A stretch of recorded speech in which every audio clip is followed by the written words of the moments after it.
I come from a big family of 8 kids, of which I am the 5th. My eldest sibling is 35, and my youngest sibling is 14. My parents had their first kid when they were 17 and basically didn't stop. We were a very close-knit family, and my parents were definitely the sort to adopt boyfriends and girlfriends and get very attached. My parents were, and probably still are, very, very religious, hence the whole 8 kids deal. Way back in 2008, I was 17 and dating a guy, who we can call Ben, who was the godson of my brother-in-law.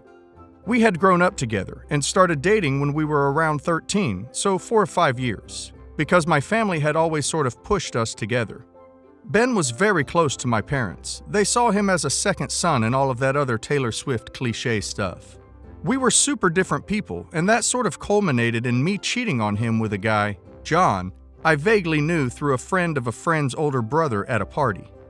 This was a serious dick move, but I continued to see John throughout the year when he was back from university, and eventually it moved past "I'm having S with somebody my parents don't like, approve of" into "I genuinely like this guy and I want to be with him."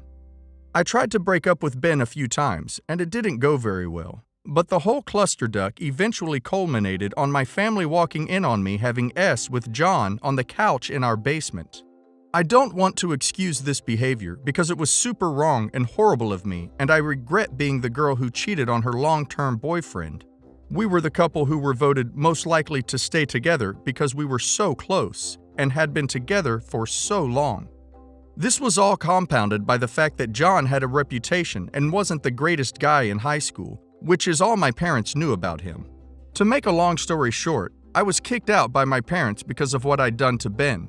None of my siblings wanted anything to do with me, which really hurt because we were so close and dependent on one another.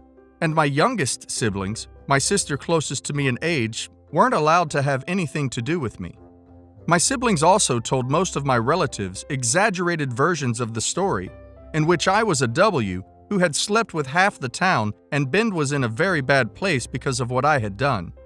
The whole situation should have just been a storm in a teacup, but it ended up becoming a huge family drama, and I was eventually kicked out and sent to live with my uncle and his wife in another part of the country. Since then, August 2008, nobody in my immediate family has had anything to do with me or spoken to me. My uncle passes on occasional bits of information, such as my sisters getting married and my youngest brother's sports achievements. Nothing major that actually lets me know what is going on in their lives. I was basically frozen out and cut off from that day forth. Despite all of this, John and I became involved in an LDR, and eventually I went to university in the town where he lived. We moved in together, and we are now engaged, and we have a son together, who is nearly 2. All up, we have been together in some form for about 8 years. I recently finished my master's degree and began work in a relatively big company doing PR work. I get on really well with all of my coworkers. It's just the job that I imagined having when I began studying way back in 2009, but it turns out that one of my coworkers is actually my middle sister's husband. This was a big shock to me. He knew who I was. I had no clue who he was, and he went back to my family and told them about me. Apparently, he must like me because my father called my uncle and told him that. My sister's husband worked with me. I sounded like a lovely and well-matured adult with a beautiful family. They would like to meet me as soon as possible and make up for missed time, specifically focused on getting to know my son before he's too old for his relationship with his cousins to be normal. My uncle told me that apparently they have changed their minds about John and they would also like to get to know him properly. This might sound ridiculous, but I'm torn between telling them to say no and leaving my job so I don't have to work with Scott, my sister's husband, and have all of my information ferried back to my family, and saying yes because I have spent the last 8 years missing them all so much and partially regretting the choices that got me where I am today. As far as I can tell, they want to meet me again to apologize for freezing me out and cutting me out of their lives completely and rebuild the relationship that we had. But I have always felt that they chose Ben over me, and that if any of my siblings wanted to get in touch with me, they had 8 years to do so, and I also worry that there might still be some forms of resentment. What do my younger brother and sister think about this whole thing? What were they told? Left over on their behalves. I also desperately want to see my family again, to be part of my family again, and to let my kid grow up with both sides of his family. I was fully inducted into John's family from day one and am so grateful to have them, but I have this terrible pang in my chest that I have a found family instead of my real one. John supports me in whatever choice I make, but I'm also really scared of them being horrible to him, even though he has supported me since the second my parents told me I had to leave. I have discussed this with my friends, with my sister-in-law, with my aunt and uncle, and I still have no idea what to do. I would love to be a part of my family again. I would love for my son to grow up with more than just 2 cousins and no grandparents, but I am so scared of what might happen if I say yes. Edit. What I did was abhorrent and very wrong. I have always felt guilty about cheating on Ben, and I accept full responsibility for it. However, I was 17 years old at the time. I was making a lot of poor choices. John wasn't a nice kid in high school. I think he was also mean to my older brother in some capacity when they were about 13, and my parents got the idea of him from that time period. In addition to this, he had a reputation for getting around and getting into, and he raced cars, stopped before I was kicked out after a crash. He's 2.5 years older than me. My sister's husband, Ben's godfather, is 13 years older than her and was her advisor at university, so my understanding of it has not been that they dislike the age gap or were concerned about statutory R. They also didn't have a problem with premarital S when it was a boy they had approved of. I dug out my old diaries to give you an approximate timeline of the events. October 2007. I met John at a party. We hit it off and I got his number because he was selling a car for about $500 and I was about to get my full license. January 2008. I tried to break up with Ben for the first time before we went back for year 12, junior year. He laughed it off as a joke despite me explicitly saying I wanted to see other people. Halfway through January, I saw John again at another party and we made out, that was all. We also began communicating through MSN Messenger and getting to know one another. February 2008. Ben and I had a fight that was resolved by one of my sisters. We were split up for about 2 weeks, and during this time, I slept with John for the first time. I saw it as a way of having control over my life. Outside of this, I spent most of my time with my family, at church, they are Catholic, at school activities my father chose, and with Ben. March 2008. I tried to break up with Ben before he invited me to a family function. He went home and got his dad to call my father, who then told me I would be attending the function. I think it was a wedding, with him. I ended up going as a supervising student on a school camp, so I had to miss the wedding. My mom and older sister started to put pressure on me to stay with Ben because he makes you happy. We know him. He's Catholic too, and so forth. April 2008. I tried one last time to break up with Ben, and he told me he would K himself if I broke up with him because I was the only person he wanted to be with who he could trust. I felt a lot of pressure about the whole situation, and in my mind, I felt that if I kept cheating on him, he would feel the need to break up with me and my parents and sisters would stop pressuring me to be in a relationship with him. It also felt like a way to express myself. I knew very little about S and what it involved. John came back for mid-semester break and we started sleeping together more. I would sneak out at night and see him, etc. It also became apparent to my parents that I was rebelling against their rules. They knew I was sneaking out and drinking, so we had a lot of arguments about that. I also began to have problems with my mental health. June 2008. I began to realize more and more that I didn't want to be with Ben. Being with him made me feel physically ill, and that John made me happy. I liked him a lot, and essentially I wanted to be with him instead of Ben. I told him that on MSN. He told me that the only world in which that would happen would be one where Ben was completely out of the picture. July and August 2008. On the 28th of July, John was back for his nephew's first birthday and he came to visit. My parents walked in on us. There was a furious argument and I was sent to stay with my grandmother and grandfather. There was a meeting with the church to mediate the situation and I was eventually allowed to return. Initially, I was told that I was forgiven for my transgressions, but it became apparent very quickly that I would only be forgiven if I started my relationship with Ben again and attended a 3-month church thing.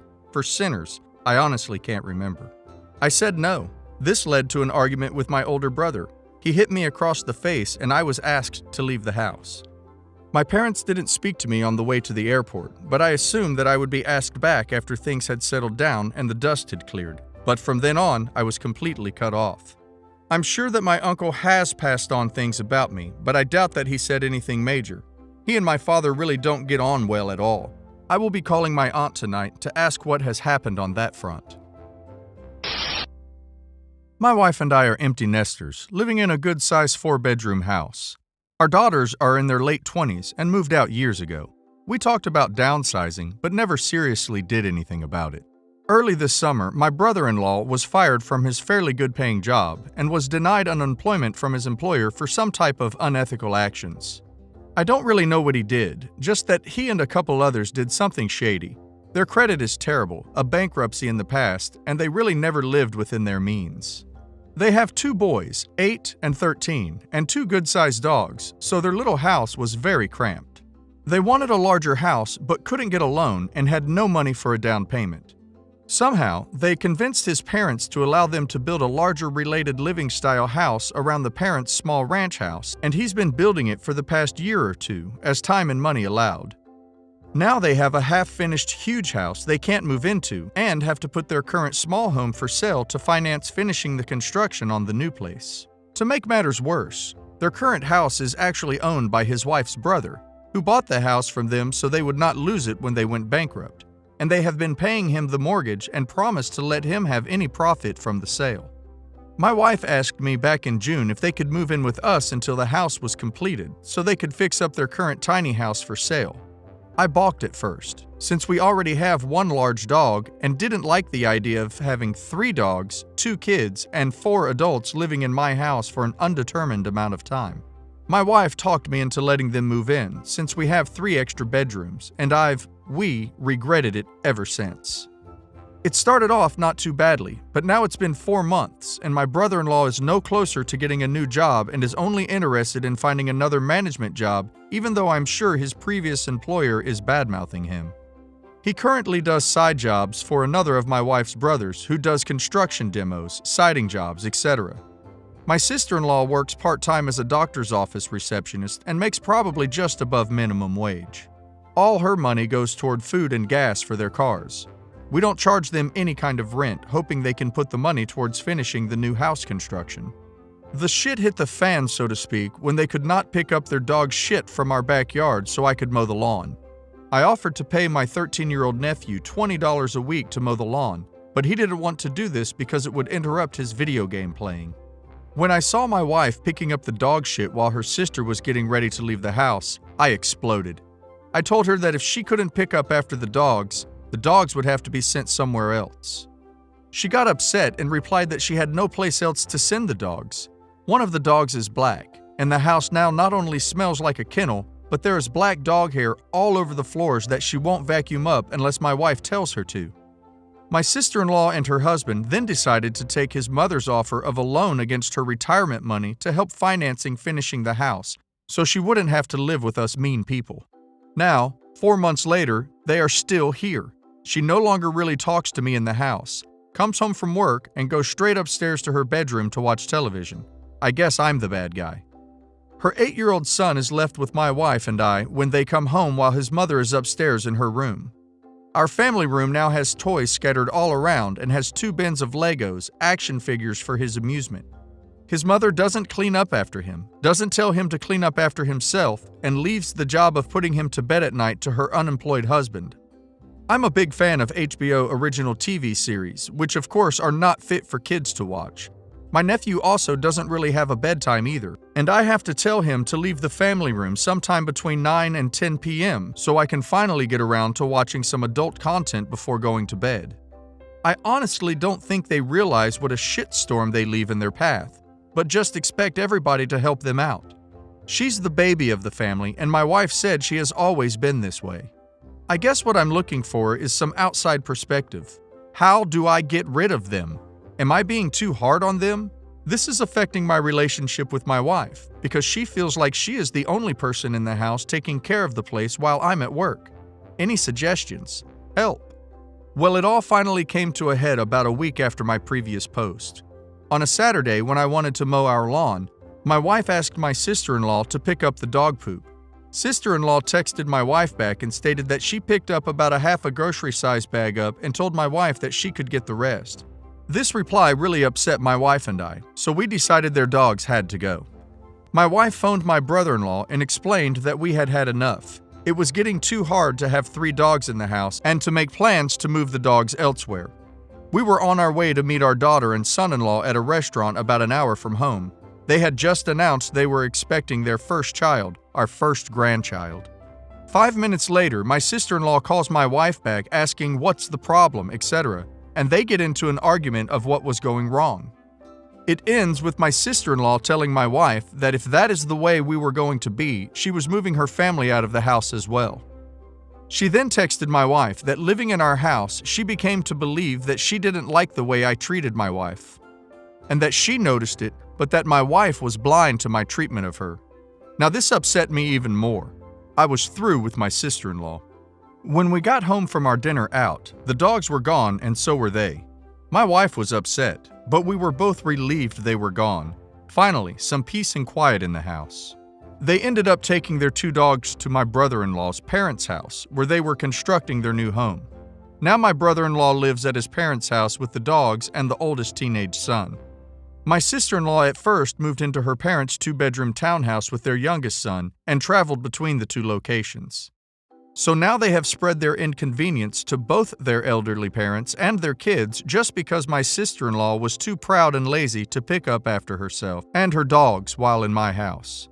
My wife asked her why this was better than just keeping the dogs at one of the other houses while keeping her family together at our house and not spread their troubles to 2 other households, but she didn't have an answer. Now, in the meantime, they have finally sold their old house and my brother-in-law has finally got a full-time regular job. Most of their junk is still in our house. My wife moved most of it to 1 bedroom, and they are in no hurry to move their things out yet. Construction on their new place is still going on. No idea when it will be completed yet. Thanksgiving dinner at my mother-in-law's house was very uncomfortable with my sister-in-law and brother-in-law there with their kids and both sets of parents. I have nothing to do with my sister-in-law now, nor do I want to since she stuck her nose in my relationship with my wife and her comments to my wife about me. My wife's parents are trying to stay above it and not pick sides, but it's wearing on them. My wife and her sister do still talk to each other now, but the relationship is now very cool. It was tough, but at least we have our house back, and we are now trying to get it back in shape after our visitors left. I'm very happy, but I know my wife is still hurt and things are uncomfortable with her family.